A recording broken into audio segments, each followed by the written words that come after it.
낙태죄에 대해 헌법 불합치 결정이 내려진 가운데 기독교계도 찬반이 엇갈리고 있습니다. 총신대학교 신임 총장에 이재서 교수가 선출됐습니다. 전임 총장의 비리로 인한 내홍이 마무리될지 관심이 모아집니다. 하나님 나라를 실현하는 목회 사례들을 한자리에서 만날 수 있는 목회 박람회가 열립니다. 안녕하십니까. 구티비 뉴스입니다. 사회 각계가 주목했던 낙태죄가 헌법 불합치 판결을 받았습니다. 태아의 생명과 여성의 자기결정권 중 어느 것이 우선인가를 놓고 첨예한 대립을 보였는데요. 기독교계도 찬반이 엇갈리는 모습입니다. 오형근 앵커의 보도입니다.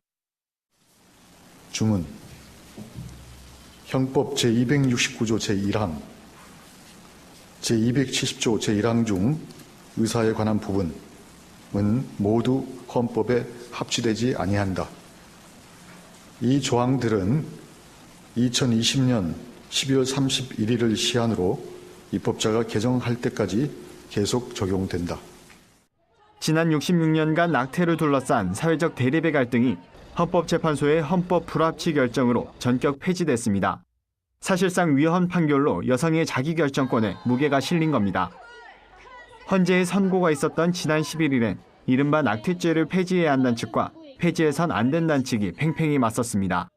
어떻게 낙태죄가 여성과 태아를 모두 지킨다는 것인지 이해할 수 없습니다. 그동안 낙태죄는 50년간 한국의 여성과 태아 모두 책임지지 않는 법이었습니다.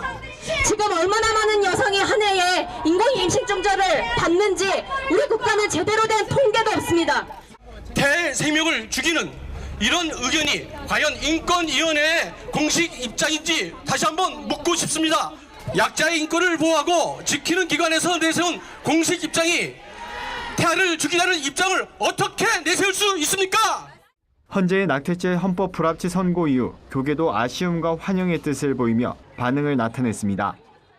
한교연과 한기총, 한교총 등 연합기관과 생명운동연합은 생명 말살과 사회적 생명경시 풍조의 확산을 도외시하는 편향된 판결이라며 인구 절벽의 위기를 맞는 대한민국에서 헌재의 판결에 깊은 유감을 나타낸다고 밝혔습니다. 반대로 감리교 여성지도력 개발원 등은 이날 낙태죄 폐지 찬성 측 집회에도 참여하며 환영의 뜻을 나타냈습니다. 사회나 교계가 팽팽하게 맞서왔던 낙태죄가 헌법 불합치로 폐지가 결정됐지만 내년 말까지로 정해진 법 개정까지 양쪽 진영에서 주장을 계속 펼칠 것으로 보입니다. 구티비 뉴스 오현근입니다. 총신대학교 이사회가 이재서 교수를 신임 총장으로 선출했습니다. 김영우 전 총장의 비리로 내홍을 겪은 총신대가 정상화될 수 있을지 관심이 쏠립니다. 총신대학교 이사회는 13일 이상원 교수와 이재서 교수 두 후보 가운데 이재서 교수를 신임 총장으로 선출했습니다. 교육부 파면 처분에 불복한 김영우 전 총장이 제기한 소청이 아직 심사 중에 있지만 이사회는 인용 결정이 내려질 가능성이 낮다고 보고 총장 선출을 예정대로 진행했습니다. 이승현 이사장 대행은 이사 10명이 만장일치로 이재서 교수를 신임 총장으로 선출했다며 소청 심사 결과가 나오기 전까진 박용규 총장 직무대행이 내부 행정을 처리하게 될 것이라고 밝혔습니다. 이재서 신임 총장은 오랜 갈등으로 상처받고 갈라선 학내 구성원들이 다시 한마음으로 화합할 수 있도록 노력할 것이라고 당선 소감을 밝혔습니다. 오늘날 한국교회의 위기를 극복하기 위해선 하나님 나라의 본질을 회복해야 한다는 목소리가 높습니다. 이런 가운데 실천신학대학원 대학교가 하나님 나라 실현을 주제로 한 목회 박람회를 개최하겠다고 밝혀 눈길을 끕니다. 박원호 실천신대 총장은 하나님 나라에 대해선 모든 기독교인이 알지만 단편적 부분적으로만 알고 있기 때문에 목회의 세상적 가치와 이기적 욕심이 섞이고 있다며 이번 박람회에서 공적 차원으로서의 하나님 나라 목회를 구체적으로 소개할 계획이라고 취지를 밝혔습니다. 이어 하나님 나라 목회란 교회 중심이 아닌 하나님 나라 중심으로 성도들을 교회 백성이 아닌 하나님 나라의 백성으로 살도록 하는 것이라며 이번 박람회를 통해 다시 한번 목회의 본질인 하나님 나라 개념이 정립되고 확산되길 바란다고 밝혔습니다. 실천신대가 주최하는 이번 목회 박람회는 내달 20일부터 이틀간 대한성공회 서울 주교자 성당에서 열립니다. 15개 교회 사역을 소개하는 야외 부스가 설치되며 분야별로 마을 목회와 선교, 목회 상담 등이 마련됩니다.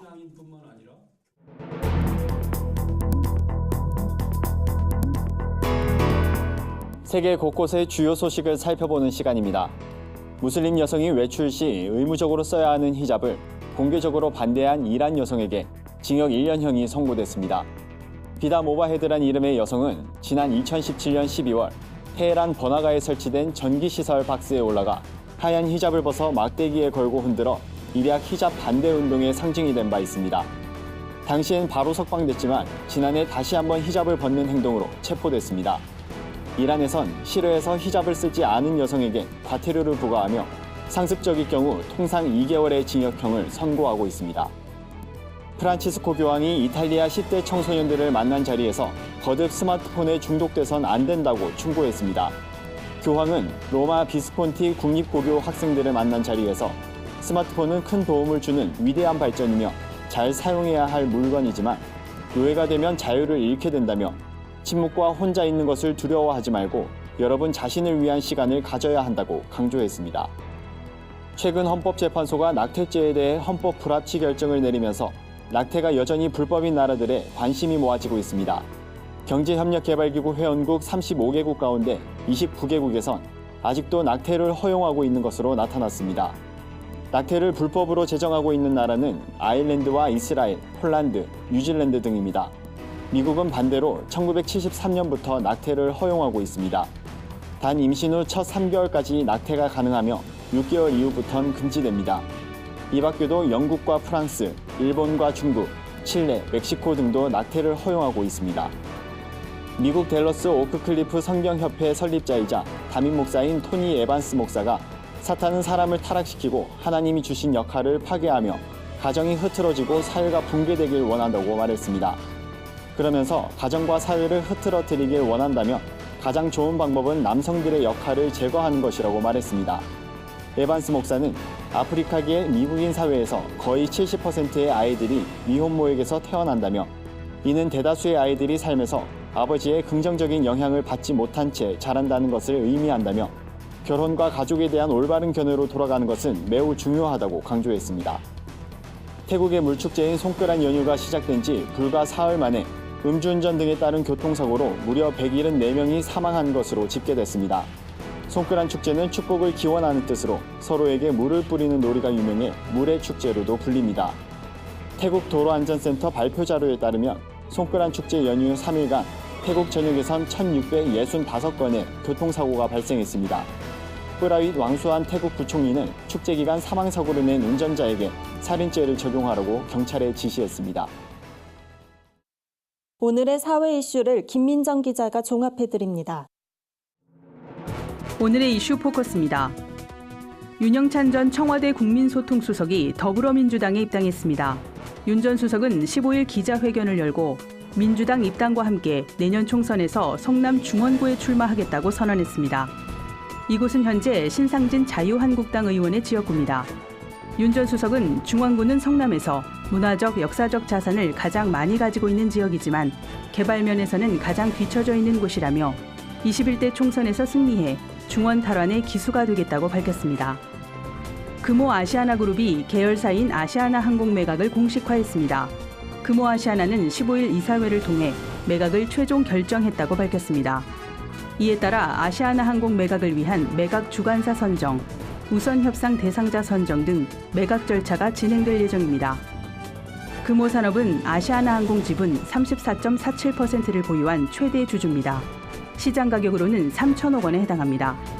이번 매각 결정으로 금호 아시아나그룹에는 금호산업과 금호고속, 금호리조트만 남게 될 것으로 보입니다. 오는 7월부터 서울 사대문 안에서 배출가스 5등급 차량의 통행이 제한됩니다. 이에 따라 서울 지역 배달용 오토바이는 친환경 전기 오토바이로 교체되고 가산구로 디지털 단지를 비롯한 도심 3곳은 미세먼지 집중 관리 구역으로 지정됩니다. 현재 녹색 교통지역을 오가는 5등급 차량은 하루 2만에서 3만 대로 추정됩니다. 서울시는 11월까지 계도 기간을 두고 12월 1일부터 적발시 과태료 25만 원을 부과한다는 계획입니다. 세월호 참사 희생자 유족들이 책임자 처벌을 강력 촉구하며 17명의 정부 책임자 이름을 공개했습니다. 15일 기자회견에서 공개된 명단에는 박근혜 전 대통령을 비롯해 김기춘 전 비서실장, 김장수 전 국가안보실장, 우병우 민정수석 등 청와대 관계자들이 포함됐습니다. 당시 법무부 장관이었던 황교안 자유한국당 대표와 남재준 국정원장도 이름을 올렸습니다. 한편 세월호 참사 진상규명과 재수사를 촉구하는 청와대 국민청원은 12만 명을 넘어섰습니다. 핀란드의 총선에서 사회민주당이 16년 만에 원내 제1당이 됐습니다. 핀란드 법무부가 공시한 개표 결과에 따르면 3인당은 17.7%의 지지율로 원내 200석 중 400석을 확보해 1위를 차지했습니다. 중도 좌파 성향의 3인당이 원내 1당에 오른 것은 2003년 이후 16년 만입니다. 이번 선거 결과는 중도 우파 정부의 예산 축소에 대한 유권자들의 반발 때문인 것으로 풀이됩니다. 핀란드는 최근 노령 인구의 증가로 복지 예산 확보에 골치를 앓아왔던 것으로 알려졌습니다. 구티비 뉴스 김민정입니다. 주요 단신입니다. 월드비전이 강원 산불 피해 아동과 이재민을 위한 긴급 구호 지원금을 3억 원으로 증액하겠다고 밝혔습니다. 강원 산불 피해 규모가 증가함에 따라 기존 2억 원 규모에서 1억 원이 늘어난 겁니다. 지원금은 피해 아동의 정서적 회복을 위한 아동보호 프로그램 운영과 저소득층 아동 가정을 위한 주거 재건 및 생필품 구입비 지원에 사용될 계획입니다. 한국교회연합이 부활절을 앞두고 한국교회의 연합과 이웃사랑을 강조했습니다. 한교연은 서신을 통해 한국교회는 영적 갱신으로 재무장해 교회 일치와 연합에 더욱 힘써야 한다고 말했습니다. 이어 이웃의 아픈 상처를 보듬는 일이야말로 부활의 증인인 우리가 세상에 파송된 존재의 이유라고 전했습니다. 세월호 참사 5주기를 맞아 서울 영등포구 성문박교회에서 추념 예배가 드려졌습니다. 이날 예배엔 세월호 유가족들도 함께 의미를 더했습니다. 예배 참석자들은 유가족을 비롯해 고난 속에 있는 이웃의 상처를 보듬겠다고 다짐했습니다. 샬롬을 꿈꾸는 나비 행동이 고난주간을 맞아 한국교회를 향한 묵상의 글을 발표했습니다. 샬롬 나비는 한국교회가 교회와 교파 분열 그리고 세상의 권력을 추구했던 마음을 회개해야 한다고 강조했습니다. 이어 예수 그리스도의 겸손과 화평, 사랑을 본받아야 한다고 전했습니다. 이상으로 뉴스를 마칩니다. 구티비 뉴스는 인터넷 신문 데일리 굿뉴스를 통해서도 보실 수 있습니다. 시청해주신 여러분 고맙습니다.